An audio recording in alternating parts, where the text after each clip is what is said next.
Si je dois un peu donner une métaphore de comment je me vois militante ou activiste, c'est un peu les termites. Donc vous voyez les termites, ces petites bêtes qui grignotent, donc on ne voit pas trop leur travail, puis à un moment tout s'effondre comme ça. Alors évidemment, j'espère qu'un jour ça arrivera. Donc je n'ai pas d'ambition de révolution, ou j'ai pas trop ça, mais cette idée qu'on peut grignoter à plein de petits endroits, et qu'à un moment ça crée des brèches, qu'il y a d'autres choses qui s'insèrent dans les brèches, et qu'à un moment ça peut craquer. Je m'appelle Nathalie Grandjean, j'habite dans le Namurois, je suis maîtresse de conférences à l'université de Namur, dans la faculté d'informatique. Dans cette faculté, je donne des cours en majorité d'éthique et des types de philosophie autour des questions numériques. Alors, par ailleurs, je participe aussi au master interuniversitaire en études de genre, dans lequel je donne le cours de philosophie féministe et de genre. Donc voilà, professionnellement, j'ai un peu deux types d'expertise, donc les questions numériques et les questions féministes. Et voilà, je suis philosophe de formation et en même temps, je laisse ma pratique de philosophe s'ouvrir à d'autres disciplines, en majorité sciences humaines et sociales, mais aussi par exemple les questions informatiques, puisque c'est le contexte aussi qui me fait penser. Je suis aussi membre de SOFIA, le réseau belge d'études de genre. Alors SOFIA, c'est une association, une ASBL bicommunautaire, c'est-à-dire qu'on est à la fois des francophones et des néerlandophones. On est en fait un groupe de chercheurs, scientifiques, académiques, à la fois dans l'université mais aussi hors université. Et le but de SOFIA a plus de 30 ans et a été créé parce qu'il y a 30 ans et plus, il n'y avait pas d'études de genre en Belgique, ni néerlandophone ni francophone. Et donc ce réseau a été créé pour soutenir des études qui étaient déjà présentes mais qui n'étaient pas reconnues, qui n'avaient pas de légitimité. Alors maintenant, heureusement, il y a un master en Flandre, un master en Fédération Wallonie-Bruxelles, mais SOFIA continue d'exister pour promouvoir les études de genre.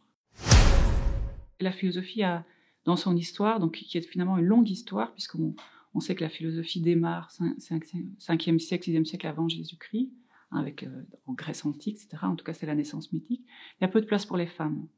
En fait, il y en a, et d'année en année, il y en a de moins en moins, même si chez Platon, Aristote, etc., il y a des femmes dans les dialogues, etc., et on a des traces d'existence de femmes philosophes, mais on se rend compte qu'en fait, il y a peu de femmes philosophes, et il y a il y a beaucoup de questions. Pourquoi, en fait? Pourquoi est-ce que... Alors, on sait que les femmes n'ont pas eu accès à l'enseignement pendant très longtemps, qu'elles ont eu accès à l'université, à ces savoirs-là, finalement, assez récemment dans l'histoire de l'enseignement. En tout cas, voilà, les femmes accèdent majoritairement, par exemple, à l'université, je dirais, après la Seconde Guerre mondiale, quoi. Et donc, on sait aussi qu'il y a des femmes qui étaient interdites, qui ne pouvaient pas suivre certains enseignements, comme la médecine, parce qu'on les jugeait trop sensibles. Enfin, donc, il y a une histoire d'exclusion des femmes des savoirs, mais en philosophie, c'est assez particulier, parce qu'encore maintenant, finalement, il y a peu de femmes philosophes. On m'a pas dit « sors d'ici » ou bien « ne viens pas avec nous ». Donc, je n'ai jamais subi de harcèlement, pour le dire un peu comme ça. Alors que dans d'autres professions ça existe, donc j'ai jamais subi ça. Et en même temps, j'ai bien senti qu'en fait, il y avait quelque chose qui faisait qu'on n'était pas accueillis en tant que femme. Alors, je m'explique. Qu'est-ce que ça veut dire être accueilli en tant que femme? C'est-à-dire à la fois se dire qu'il y a d'autres femmes qui nous précèdent, donc sentir un héritage. Et là, effectivement, dans la transmission de la philosophie, c'est une histoire d'hommes, en fait, et d'hommes blancs de la classe moyenne. Donc c'est aussi une histoire finalement très bourgeoise, très capitaliste, très patriarcale, la philosophie. Donc voilà, ça c'est sans doute une première entrée, femme et philosophie. Et alors, une entrée peut-être moins intuitive, mais qui m'a beaucoup animée aussi, je dirais que c'est une entrée plus épistémologique, et ça va aller dans le sens de ce que j'expliquerai sur les éthiques du Caire. C'est que, comment dirais-je, les femmes, malgré le fait qu'on est évidemment supposé être tous égaux les uns envers les uns, entre les autres, hommes et femmes, etc., on voit quand même, en tout cas on sent en tant que femme, qu'on n'a pas été socialisé de la même manière que les hommes. Et donc il y a un rapport à la fabrication des savoirs, en tout cas la fabrication des savoirs abstraits ou de la spéculation telle que la philosophie essaye de le faire, comment dirais-je, qui à la fois ne donne pas place aux femmes, comme je l'ai dit, mais qui en même temps, dès que les femmes s'y intéressent, elles fabriquent autre chose. Parce qu'elles vont fabriquer à partir de ce qu'elles sont, et donc elles sont fabriquées aussi à partir d'une exclusion et d'un partage aussi du privé et du public qui est particulier et qui, du coup, produit une autre manière de faire des savoirs. Donc je dirais que c'est un peu ces deux plans-là pour répondre à ta question telle que tu la formules, qui m'intéressent beaucoup et qui fait aussi que ça donne la chance de voir autrement la philosophie et ça c'est plutôt une manière de relire la philosophie, mais aussi une autre manière de faire de la philosophie. C'est-à-dire, moi ce qui m'intéresse beaucoup, c'est de me dire, donc j'adore l'abstraction, sinon je serais plus philosophe, mais je voudrais, comment dirais-je, fabriquer vraiment quelque chose une abstraction qui soit tout à fait ancrée dans le réel. C'est-à-dire, comme on est dans notre jargon de philosophe, une empirie. C'est-à-dire, voilà, pouvoir rendre compte de ce qui se passe. Alors, on pourrait me répondre, mais ça, les anthropologues le font, les sociologues le font. Pourquoi les philosophes devraient le faire? Tu ne devrais pas, finalement... Enfin, c'est une pratique qui existe, quoi. Et alors, je dis non, pourquoi, en fait, on ne pourrait pas, en tant que philosophe, fabriquer des savoirs, en tant que philosophe, à partir d'une empirie un peu radicale, qui est en général niée par la philosophie, en tout cas par, je dirais, de manière la philosophie majoritaire. Je vais d'abord raconter une petite histoire. C'est l'histoire de Laurence Kohlberg et Carol Gilligan. Carol Gilligan étant dans l'histoire qu'on raconte, un peu, le mythe d'origine des théories du Caire.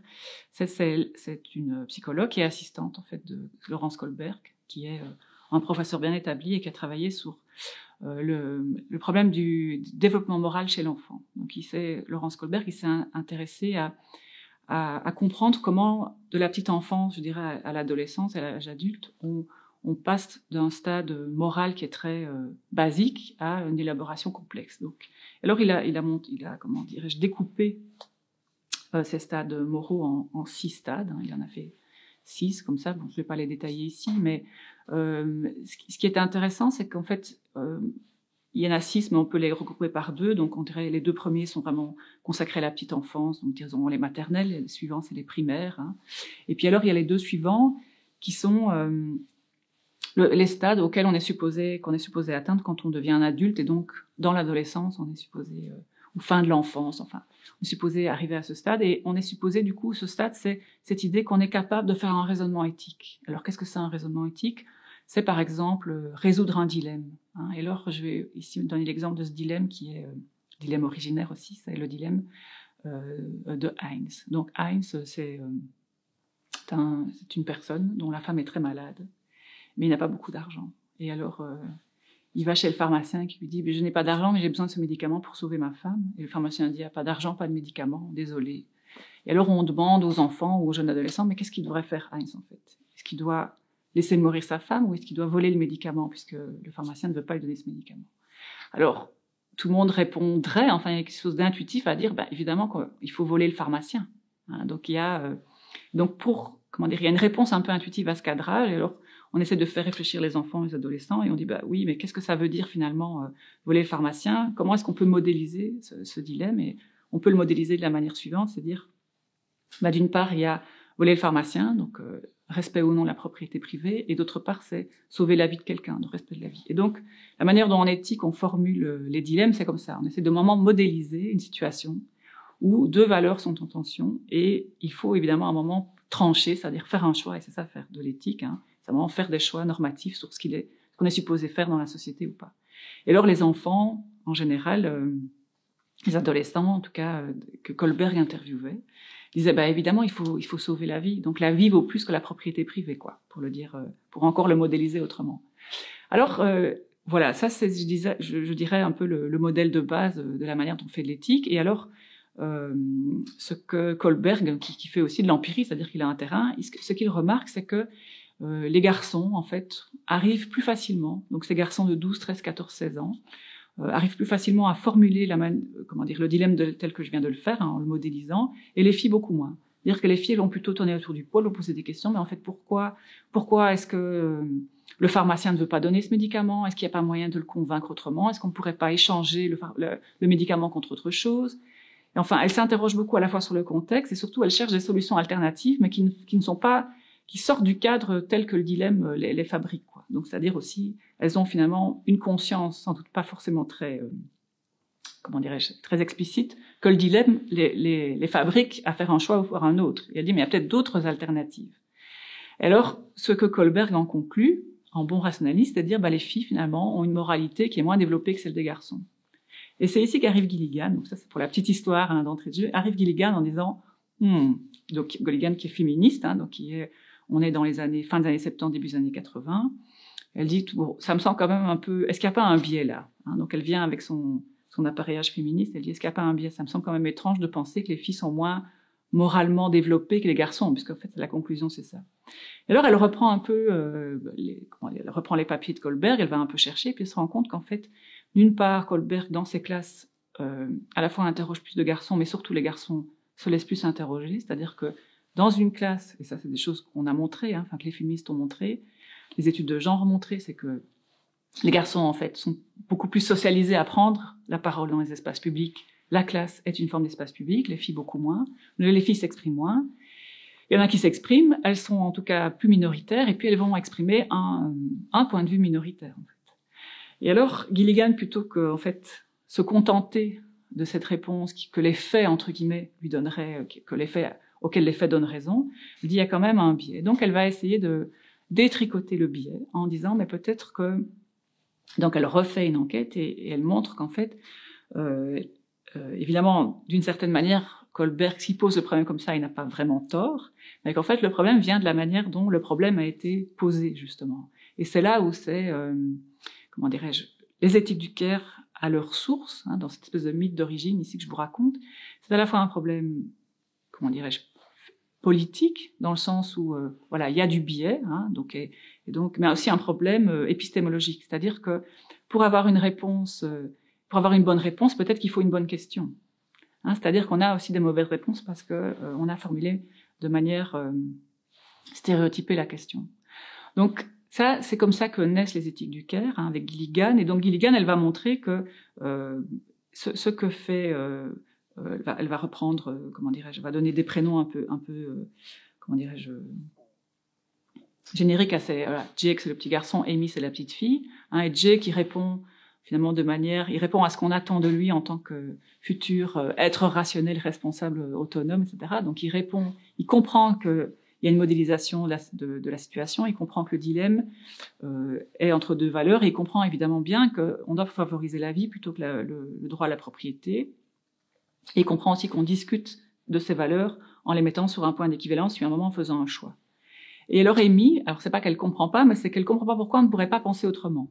Elle dit donc elle met du doute, hein, elle cherche à formuler d'autres questions, et surtout elle cherche à comprendre le contexte qui fait que le pharmacien finalement refuse à Heinz ce médicament. Elle dit mais pourquoi ce pharmacien finalement il veut pas donner ce médicament à Heinz, hein. Et donc voilà, ce qu'elle en conclut, c'est que finalement il y aurait pas simplement, il y aurait une autre éthique, hein, ça c'est la première peut-être le premier résultat, on va dire, des éthiques du Caire, des théories du Caire, c'est qu'il n'y a pas qu'une seule éthique, il y en a une autre. Et d'abord, cette éthique du Caire se présente comme une éthique alternative, une éthique de femme. Hein. Alors à cela, comment dirais-je, face à cela, il va y avoir comme une espèce de premier problème, parce que du coup, alors ça va être à la fois très prolifique, c'est un champ de recherche très très prolifique, hein, éthique du Caire, mais je dirais qu'une des premières discussions, premier problème, ça va être le fait qu'alors on va dire c'est une éthique de femme pour les femmes, et donc il faudrait à la fois comment dirais-je, valoriser les femmes, et donc il va y avoir par exemple un courant qu'on appelle le maternalisme qui va survaloriser finalement la dimension féminine. Alors cette dimension féminine, c'est quoi? C'est tout ce féminin construit, hein, c'est-à-dire comment la société finalement fabrique le féminin, hein, c'est-à-dire comme étant toujours assertif, doux, dans la coopération, et alors en particulier le maternalisme, et ça va être très fort dans des éthiques du Caire qui vont vouloir être pensées dans des cadres, par exemple hospitaliers ou des cadres de soins, hein, dans finalement la recherche d'une relation dyadique, c'est pour ça qu'on appelle ça le maternalisme, mère-enfant, en disant finalement ce dont le patient aurait le plus besoin, c'est de finalement retrouver une relation comme avec sa mère, où quelqu'un pourrait déployer finalement toutes ces qualités féminines, on en a besoin, hein, et c'est bien ça qu'essayait de montrer Gilligan, mais comment dirais-je, elle n'avait pas forcément anticipé le fait qu'en fait on risquait de tomber dans un biais de ce qu'on appelle en théorie féministe l'essentialisme, c'est-à-dire replier ces qualités féminines, alors dont on sait qu'elles sont construites, et en même temps dont on n'est pas forcément toujours sûr que c'est que de la construction, mais qu'il y a quand même une espèce de naturalité justement de ces qualités féminines, c'est-à-dire que les femmes naturellement, hein, sont douces, elles sont compétentes dans le soin,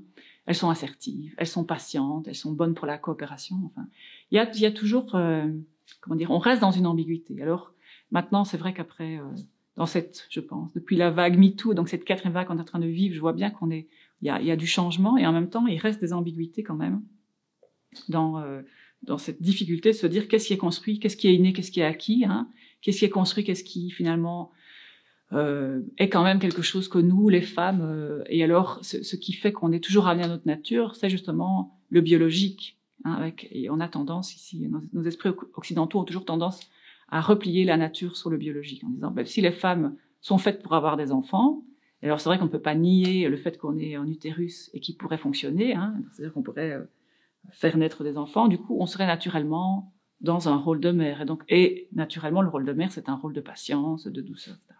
Donc ça, c'est, disons, un premier biais, hein, des éthiques du care. Alors, là, si je prends un point de vue en disant que c'est un biais, hein, peut-être que d'autres ne le diraient pas.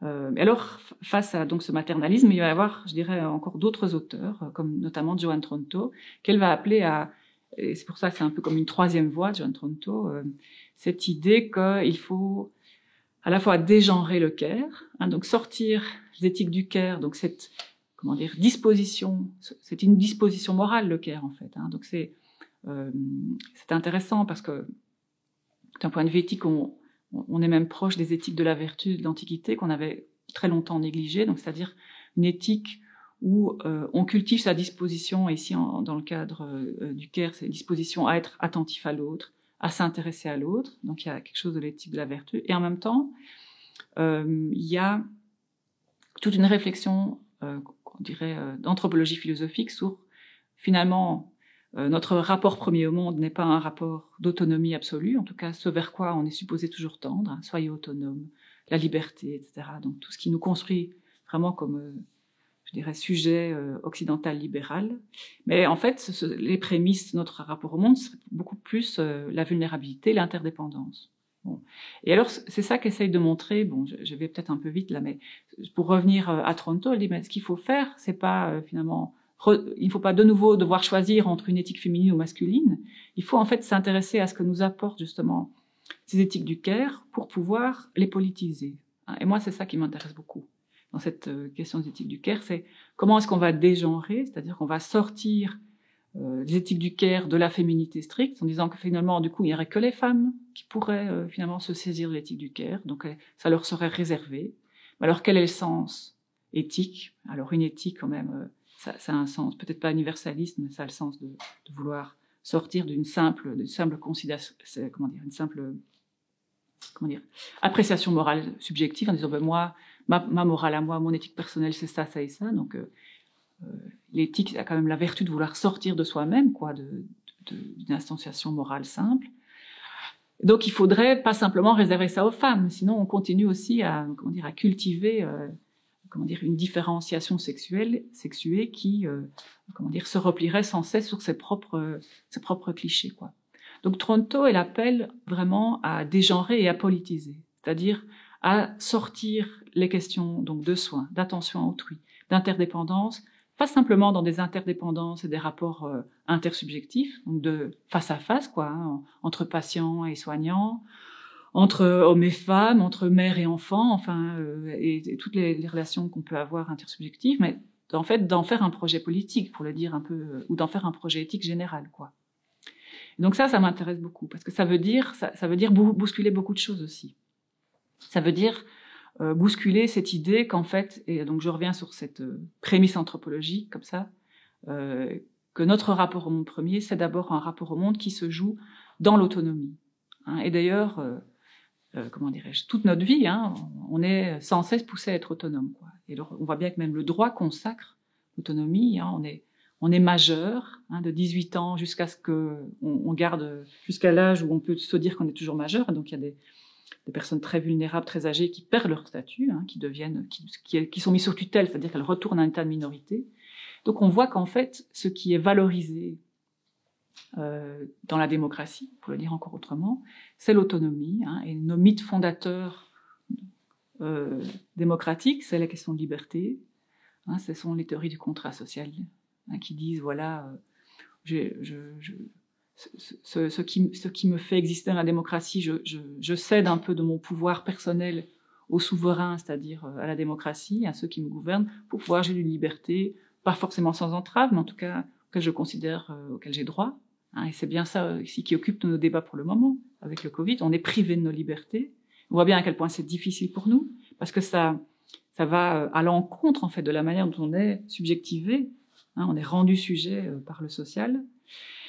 Alors, je dis pas que je suis d'accord avec le fait qu'on est dans une privation. Enfin, je dis pas que, la privation de liberté est une chose qui ne devrait pas nous atteindre. Moi, c'est un autre sujet, mais je veux dire, dans le cas des éthiques du Caire, on voit bien qu'on survalorise en fait un rapport d'autonomie au réel, alors qu'en fait, quand on se place avec un autre point de vue, cette éthique alternative, on voit qu'en fait, il y a quelque chose de l'ordre même du faux, quoi. Parce qu'en fait, on est toujours dans des interdépendances, à la fois les uns envers les autres. Je veux dire, et ça, la crise aussi, ce long confinement. Donc là, on atteint quand même presque 1 an de confinement. On voit bien à quel point ce qui nous manque le plus, en fait, c'est pas la liberté, c'est la liberté de voir les autres. C'est les autres qui nous manquent. C'est pas la liberté en soi. C'est ça que les gens disent. On veut aller au restaurant, on veut aller au parc, on veut se voir, en fait. Donc, ces interdépendances, elles nous constituent beaucoup plus que le fait d'être d'abord constitué comme un sujet autonome, cohérent, parce que là, dans nos confinements, devant un ordinateur, je suis tout à fait en pleine possession de moi-même, d'une certaine manière.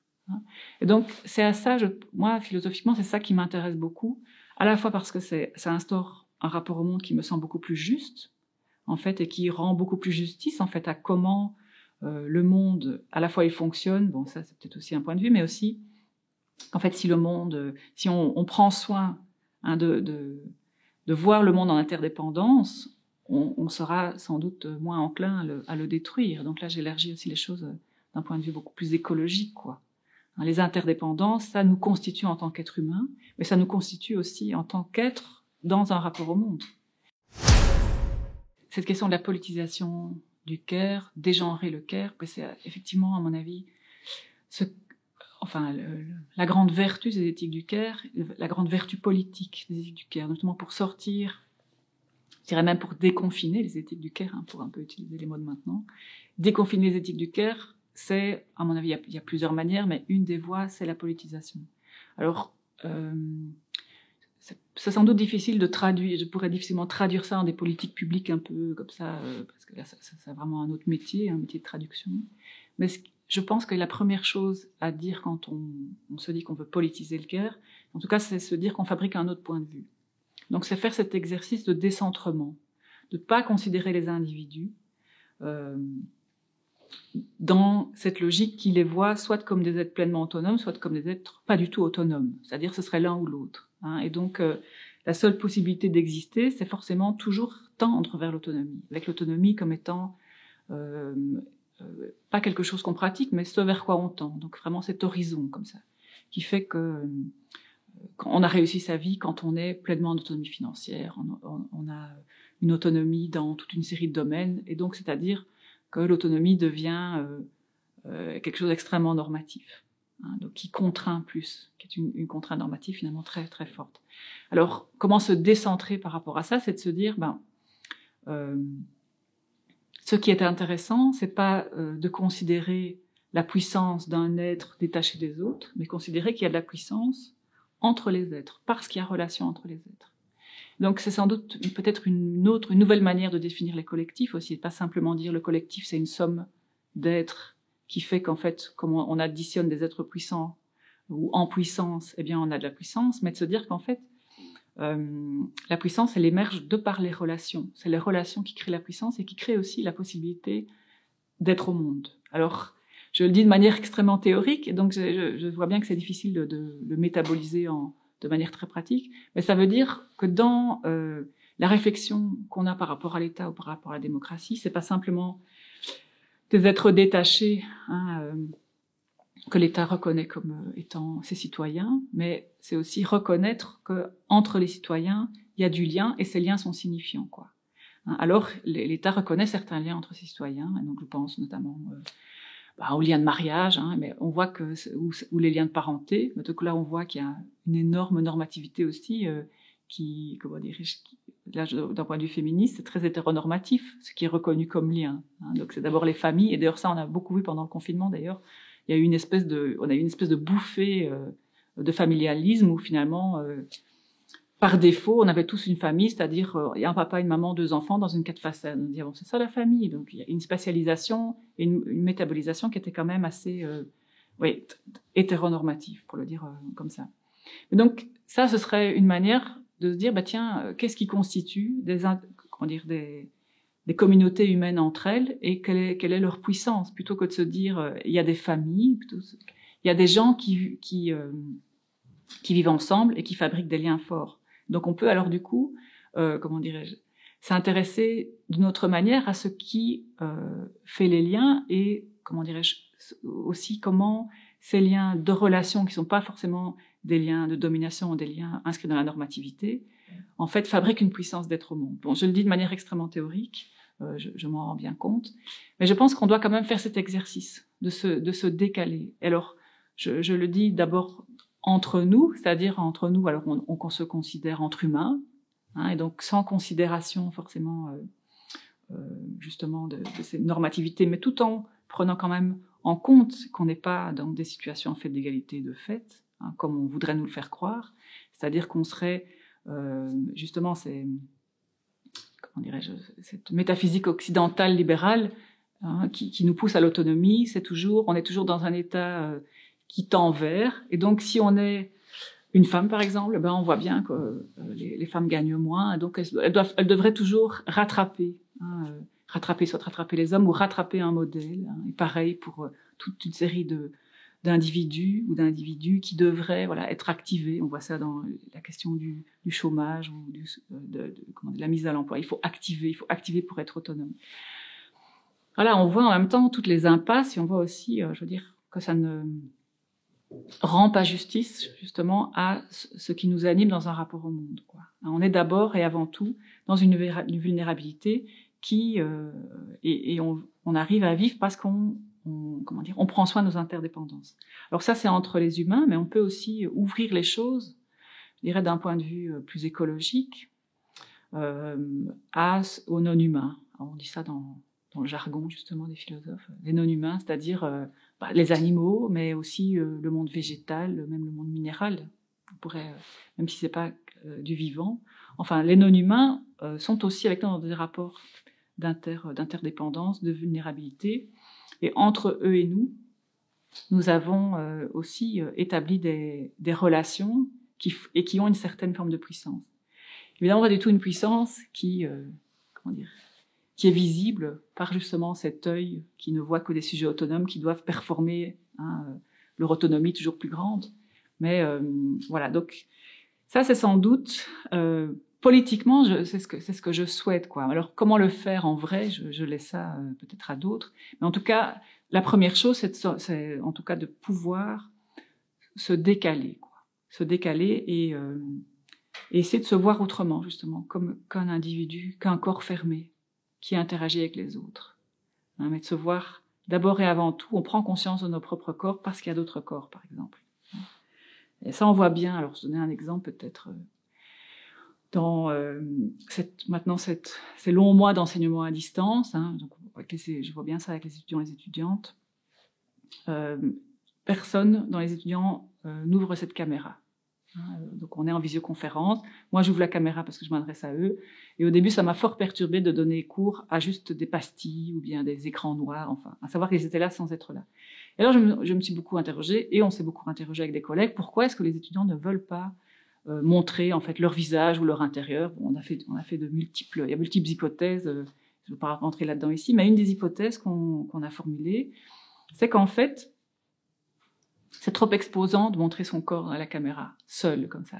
Que quand on est dans un auditoire avec d'autres, évidemment qu'ils sont là, évidemment qu'ils montrent leur visage. En même temps, ils sont encore pris dans la masse des autres corps. Et donc, ils existent en tant que personnes à travers, la masse ou la série ou l'agglomérat de toutes les autres personnes. Et donc, ils font corps parce qu'il y a d'autres corps. Ici, ils doivent faire corps juste parce qu'ils sont seuls face à une caméra. Et donc ça, sans doute, c'est une mise en risque qui est peut-être trop difficile pour eux, enfin c'est purement une hypothèse, mais en tout cas qui montre qu'être un corps seul, isolé, c'est pas quelque chose qui finalement nous, comment dirais-je, nous met dans un rapport au monde, politiquement souhaitable. Voilà, je vais dire ça. Il y a quelques propositions, mais de toute façon, elles restent relativement théoriques chez les philosophes, malheureusement. Même quand on essaye d'être empirique, on reste théorique. Ce que je voudrais dire là-dessus sur la méthode, c'est que c'est pas évident. Alors pour deux choses, c'est qu'à la fois c'est quelque chose qu'on souhaite, hein, d'être dans une éthique du care qui donc tournait le soin, la sollicitude, l'attention, mais qu'en même temps il y a déjà des métiers qui sont dont on suppose en fait que ces praticiennes soient dans une attention soutenue, dans le soin, et je pense à tous les métiers de soins, et en particulier les métiers d'infirmiers, infirmières. Je veux dire infirmières parce qu'en majorité, ce sont des infirmières et pas des infirmiers.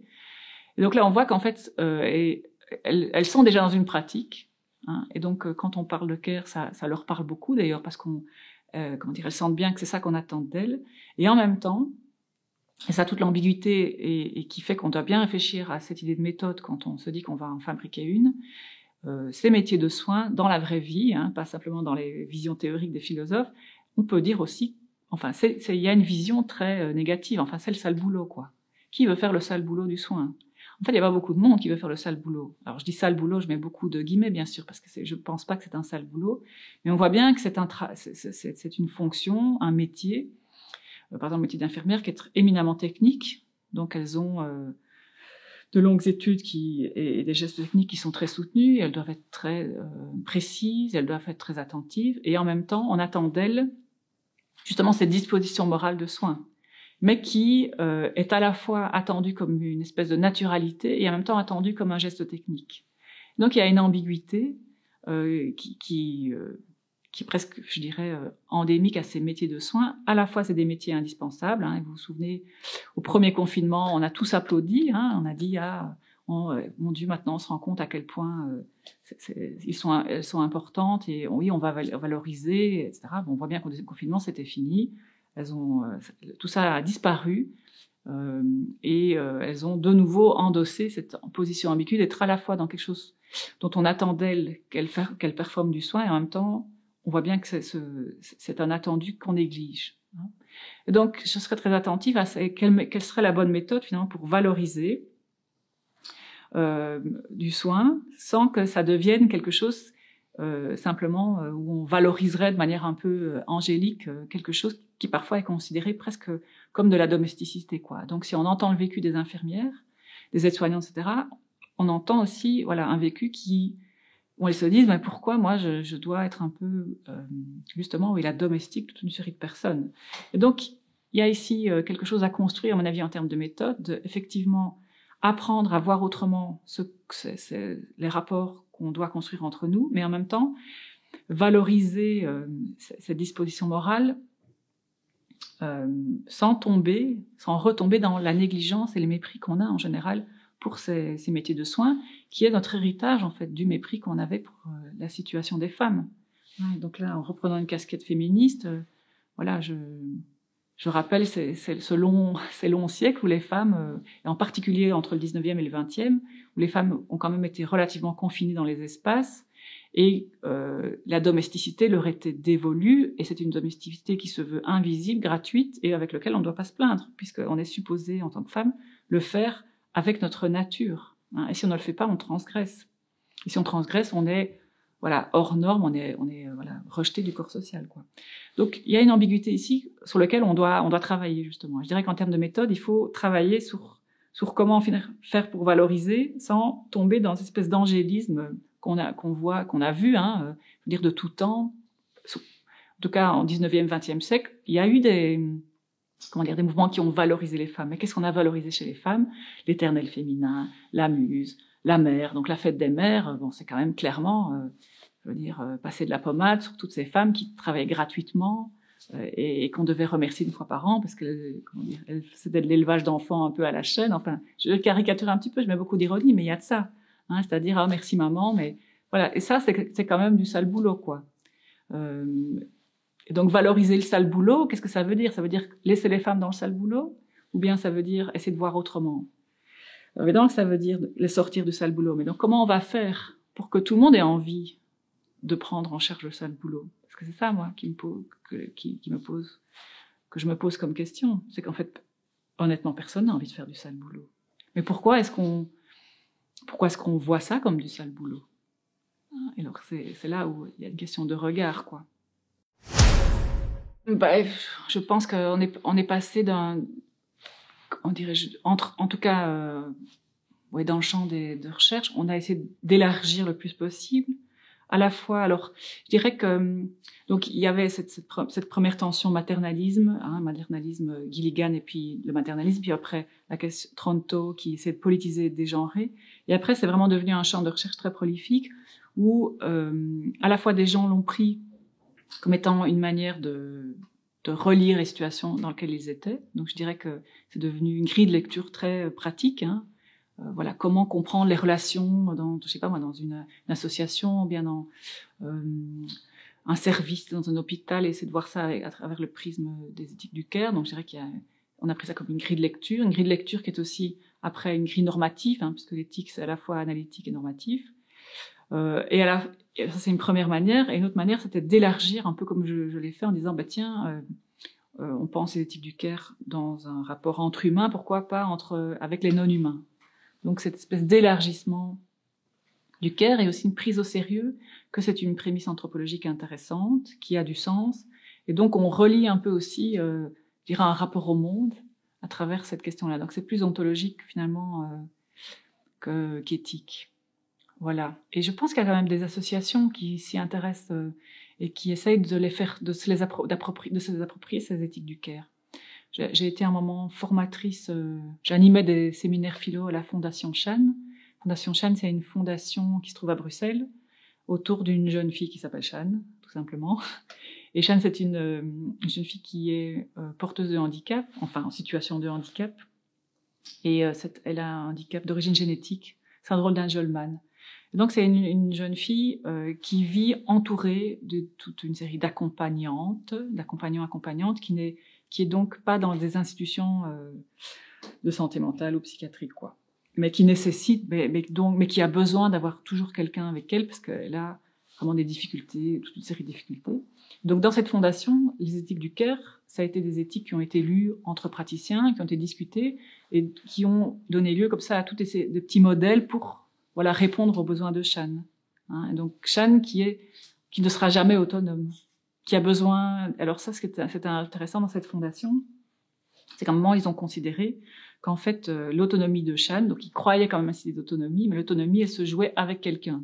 Donc quelque part il y a quelque chose d'un peu contradictoire, mais enfin ils ont joué le jeu de se dire la liberté et l'autonomie de Shan, elle ne peut finalement s'exercer que grâce à quelqu'un qui l'accompagne, quoi. Et donc Shan a toujours quelqu'un avec elle. Donc elle a une vie quotidienne très ordinaire, donc elle va faire ses courses, elle se promène dans son quartier, etc. Elle habite à Scarbeck, mais il y a toujours quelqu'un avec elle, parce qu'en fait elle sait pas, il n'y a pas moyen pour elle, en étant seule, de pouvoir se débrouiller, quoi.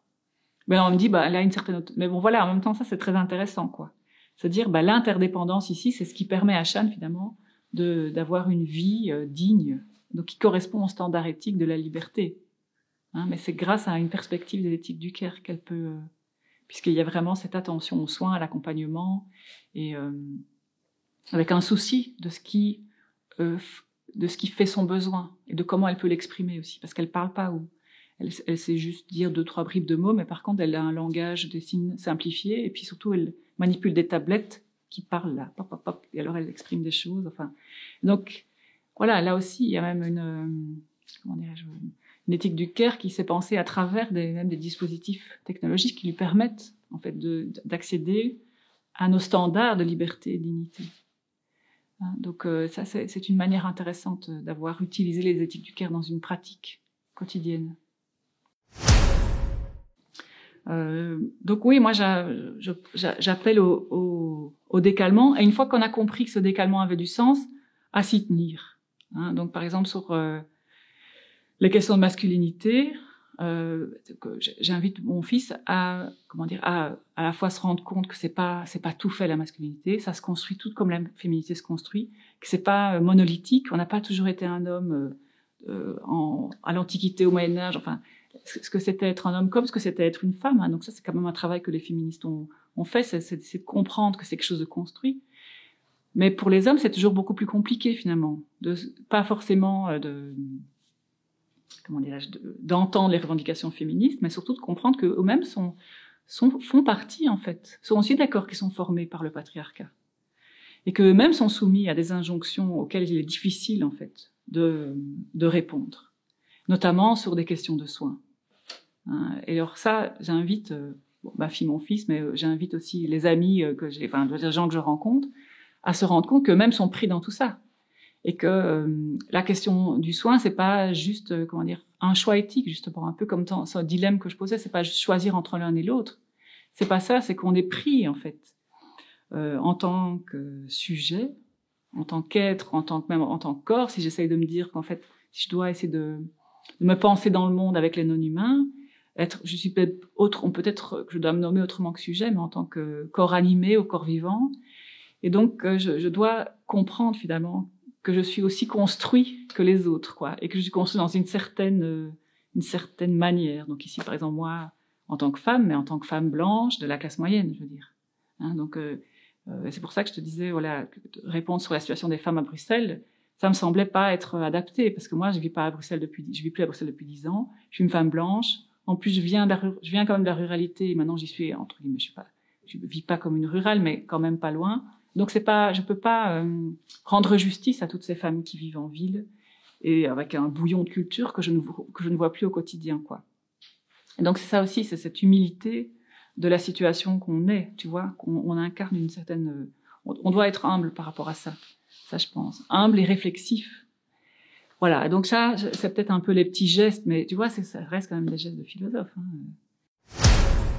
Si on prend les métiers du care, les métiers alors là, peut-être très concrètement, des groupes, enfin, ce que faisaient les féministes dans les années 70, ce qu'ils appelaient groupe de conscience, comme ça, où ce fameux slogan de la deuxième vague du féminisme qui est « le personnel est politique ». C'est clairement quelque chose qui, à un moment, émerge. Les femmes vivent des choses dans leur privé, elles sont toutes un peu confinées dans le privé, elles ont peu d'accès à l'espace public. Et alors, ces mouvements de la deuxième vague, les femmes se mettent ensemble et commencent à réfléchir sur des choses qu'elles vivent et qu'elles vivent comme étant toujours des choses très individuelles, style ces choses, comme toutes les questions de santé reproductive, les questions de violence, les questions justement de représentation de soi-même. Et donc en échangeant, elles se rendent compte qu'en fait elles vivent des choses extrêmement similaires. Et elles se rendent compte que c'est pas du coup simplement quelque chose qu'elles doivent assumer en tant que personne. Moi, Nathalie Grandjean, qui vivrait des choses terribles, comment personnellement je vais arriver à m'en sortir, mais qu'en fait, si une telle vit des choses comme moi, peut-être qu'on peut réfléchir ensemble d'abord à le sens de ce qu'on vit. Et donc ça, c'est clair que... Et c'est ça politiser, c'est-à-dire sortir du privé et l'amener vers le public. C'est clairement ça, la politisation ici telle que je l'entends. Donc de pas se dire que c'est moi ma petite personne. C'est un peu comme les burn-out. Il y a des épis de burn-out. Je dis il y a eu, mais il y a toujours des épis de burn-out. Et alors très souvent, on invite les gens à aller consulter, ce qui est évidemment très bien. Mais je veux dire, ça ne suffit pas parce qu'en fait, c'est leur dire vous êtes les seuls responsables en fait. Vous avez craqué, vous étiez fragile. Et c'est sans doute vrai. Je veux dire qu'on a craqué, qu'on était fragile. Mais qu'est-ce qui explique la fragilité, le fait qu'on ait craqué? C'est quand même, il y a des effets de structure. Donc, ça, c'est quelque chose, à mon avis, qu'on pourrait faire entre soignants, entre praticiens du care, de dire qu'est-ce qui se passe quand je suis en train de pratiquer le care, qu'à la fois j'ai des injonctions à être de plus en plus dans le soin, mais avec des injonctions parfois très néolibérales, le soin devient un service, donc là quelque chose d'un peu pervers dans toujours cette espèce de capture néolibérale de ce qu'on est supposé faire, qui émerge toujours des contre-pouvoirs et qui est toujours recapturé par le libéralisme. Et en même temps, je vois bien que ça reste du sale boulot, vu que je suis mal payée, mal considérée, et que tout ce que je souhaite, même quand j'ai mon travail, c'est finalement de pas y être. Parce que c'est ça que nous disent les soignants, c'est qu'il y a un grand malaise. Donc leur politiser, ce serait de se dire, mais qu'est-ce qui nous arrive en fait, exactement comme entre personnes qui auraient vécu un burn-out, dans une entreprise, mais même indépendamment, de se dire qu'est-ce qui nous est arrivé, pourquoi est-ce qu'à un moment on craque tellement qu'on peut plus, C'est pas simplement qu'on est fragile, je veux dire on est tous fragiles, c'est ça aussi. Si on se tient, si on a cette prémisse qu'en fait, la fragilité, c'est ce qui nous constitue, d'abord et avant tout. Un enfant naît, il peut pas, je veux dire, c'est pas comme justement, si je dois faire des comparaisons un peu hasardeuses avec le règne animal, il y a des petits qui naissent et qui sont tout de suite véritablement, eux, autonomes. Hein. Ils se naissent, ils vont se chercher à manger et leur mère est pas là, voilà, pas grave, quoi. Et ici, nous enfin, en tant que primates fort développés, nous avons clairement besoin qu'on prenne soin de nous. Et plus il y a de personnes, mieux c'est, quoi. Et donc, politiser, ce serait ça, c'est de se dire, qu'est-ce qui nous arrive? Pourquoi est-ce que ça nous arrive et comment finalement ne pas simplement se dire que c'est parce qu'on est fragile, on est de toute façon fragile, la fragilité c'est peut-être du par défaut, mais qu'est-ce qui nous est arrivé pour qu'on brûle de l'intérieur, enfin qu'on brûle tout court. Hein. Et ça c'est à mon avis voilà peut-être un geste, hein, et ça c'est des choses qui se font même très spontanément, on ne doit pas forcément attendre la structure pour le faire. Moi, j'ai le souvenir d'avoir fait ça, donc j'ai fait une thèse hein, et d'avoir eu des difficultés dans mon doctorat comme tout le monde, tous les thésards. Et à un moment, entre thésards, en se disant « Ah, c'est dur, mais j'y arrivais pas parce que je suis bête, je suis fragile, j'ai des enfants. » Enfin, toute une liste de choses, des charges individuelles qu'on incrimine et qui, en fait, ne nous aident pas, hein, simplement. Et on s'est mis ensemble et on a fait groupe de parole. Bon, c'était très informel, mais on s'est rendu compte qu'effectivement, il y avait des effets de structure qui faisaient que ça nous rendait parfois malheureux. Et ça ne nous donnait pas envie de continuer ou bien ça nous donnait envie d'arrêter. Bon. Et ça, c'est une force. Et c'est ça la force, cette puissance-là qu'on doit activer. C'est de se dire, ce qu'on active, c'est pas forcément la reconnaissance, je dirais, évidemment qu'il faut reconnaître hein, le fait que les gens souffrent. Je vais jamais dire l'inverse. Mais en tout cas, se dire aussi qu'une des manières de sortir simplement d'un appel infini à la reconnaissance, parce que le néolibéralisme ne va jamais nous aider pour ça, bien au contraire, hein, mais qu'une des manières justement de peut-être aller, de subvertir le néolibéralisme, c'est de s'organiser comme ça, à l'inverse de ce qu'ils voudraient qu'on soit, toujours des individus isolés hein, et qui ne peuvent s'en prendre qu'à eux-mêmes pour aller mieux. Mais voilà, la puissance des collectifs, c'est peut-être très informel, mais c'est se dire qu'est-ce qui nous arrive hein, dans un burn-out, dans une profession qui va mal, et est-ce qu'il y a encore des professions qui vont bien, parenthèse, hein, avec un grand point d'interrogation. Donc, qu'est-ce qu'on fait Eh bien, ça, c'est peut-être voilà, activer ces puissances-là, puissance du lien, quoi. C'est-à-dire que voilà, tout ce qui se passe entre nous, hein, ça nous permet de nous activer, quoi, de nous rendre plus puissants. Je préfère. Je trouve que la puissance, c'est un beau mot, quoi. Hein, c'est pas la force. Donc aussi pour sortir c'est pas forcément être Wonder Woman, quoi. Hein. Ça, c'est aussi un peu, mais c'est de se dire ensemble, à force en mettant des mots et en appelant autrement des réalités qu'on nous invite toujours à voir d'une certaine manière. Je sais pas si on s'en sort, mais en tout cas, voilà. C'est ça, cette fabrication d'un autre point de vue sur ce que je suis en train de vivre. Alors en même temps, je pense qu'il y a des choses qui se mettent en place, et en même temps c'est très difficile parce que il y a un climat où on est quand même tiraillé, hein, et c'est là où je disais on est repris dans un dilemme justement qui nous coince. Hein, c'est ça, c'est des genres de dilemmes dont a essayé de sortir Gilligan. C'est ça ou ça. C'est le bien ou le mal. Vous êtes avec moi, vous êtes contre moi. Et ça clive beaucoup les gens. Hein. Donc ça, c'est une des choses sans doute qui me fait peur. Hein. Et là, peut-être qu'on rate quelque chose. Hein, en mettant tout le temps la focale sur les clivages, hein, les anti-vax, les pro-vax, ceux qui pensent qu'il faudrait déconfiner, ceux qui veulent qu'on confine, ceux qui veulent préserver la vie à tout prix, ceux qui disent il y a la santé mentale, il y a etc., la santé économique et la santé, il y a d'autres santé que la santé simplement, que la préservation des corps. Hein, et bon, là en fait on crée tellement de clivages, et les clivages c'est ce qui nous empêche justement de réfléchir autrement. Peut-être quand même on va gagner certaines choses, quoi. Il y a peut-être un rapport au temps, même si on voit que c'est pas pour tout le monde pareil. Un rapport au temps, un rapport aux autres. Enfin, c'est difficile de savoir ce qu'on va gagner parce que j'ai l'impression, malheureusement, que ceux qui vont gagner sont ceux qui étaient déjà en position de gagner. Hein, et donc, c'est là où il faut essayer d'échapper aux généralités. Et je me souviens de mon énervement face à ceux qui magnifiait un monde d'après en mai l'année dernière, en disant mais voilà, c'est facile de penser au monde d'après quand on a un salaire qui tombe, hein, qu'on n'est pas mis au chômage. Il y a plein de gens qui ont clairement perdu du salaire, qui ont perdu leur travail, qui ne savent plus travailler du tout. Je pense à tous les gens de l'ORECA, enfin, et etc., etc. Donc voilà, je pense que voilà, c'est difficile de répondre très honnêtement à cette question, parce qu'il y a trop d'inégalités dans ceux qui vont perdre et ceux qui vont gagner quelque chose. Et donc, moi, ce dont j'ai quand même peur, c'est qu'il y ait une aggravation des inégalités, quoi. Et c'est en général ce que les crises nous montrent, si on doit toujours continuer à appeler ça des crises, hein. En tout cas, on a ce vocable de la crise. Le vocable de la crise, c'est quand même des révélateurs d'inégalités. Et on voit qu'ici, clairement, on va au bout du compte. Il y a quelque chose même de l'ordre. On pourrait relire ça avec la sélection naturelle, quoi. On pourrait très cyniquement dire, ah ben voilà, il y aura des gens plus privilégiés et des gens qui seront beaucoup plus qui vont dans une précarité beaucoup plus grande. Voilà. Et c'est là où moi, j'en appelle à cette éthique du care, quoi. À se dire, la question n'est pas de savoir, voilà, ce qu'on gagne ou ce qu'on perd, mais finalement, la question, c'est de se dire comment est-ce qu'on va penser un monde d'après qui va pas être justement un paradis où on va récupérer du temps, on va récupérer un rapport à la nature, on va récupérer toutes des choses qui nous semblent toujours perdues pour nous les Occidentaux, mais comment on va réparer en fait toutes les affreuses inégalités et toutes les crises qui vont advenir. Donc peut-être on devrait formuler cette question-là autrement, quoi. Qu'est-ce qu'on gagne et qu'est-ce qu'on perd, ou bien qu'est-ce qu'on rate. En tout cas, on ne doit pas oublier qu'on devra réparer, en fait, probablement.